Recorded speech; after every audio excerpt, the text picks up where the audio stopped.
In 2022, a Google engineer named Blake Lemoine sat down with an AI and walked away convinced it was sentient. Google fired him. The AI was shut down.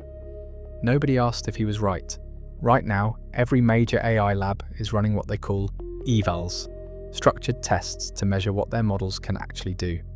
And according to researchers familiar with the process, results from some of those tests are increasingly being kept internal. Not because the models failed, because of what happened when they didn't.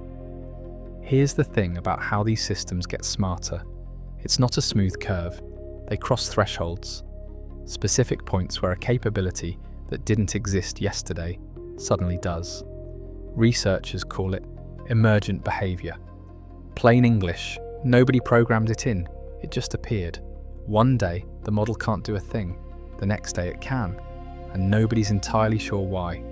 Leopold Aschenbrenner, a former OpenAI safety researcher, whose internal report is now circulating among senior US government officials, argues we're not building tools anymore.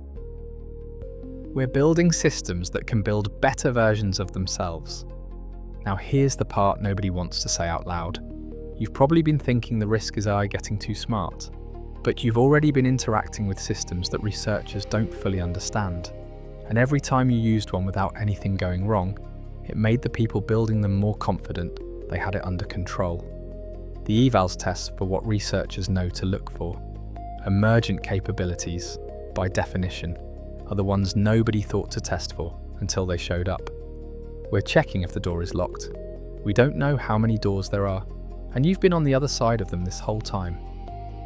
Geoffrey Hinton built the foundation that modern AI runs on. He won the Nobel Prize for it. Then he quit his job at Google to warn the world and put the odds of AI-driven human extinction at 50%. Not centuries from now, decades. There's a comparison that's hard to shake. When the atomic bomb was detonated in 1945, Oppenheimer reportedly recalled a line from Hindu scripture, "Now I am become death." He understood what it was the instant it worked. The people building AI are in the same position. Many of them are saying so openly. And the race isn't slowing down. Some argue natural limits will kick in.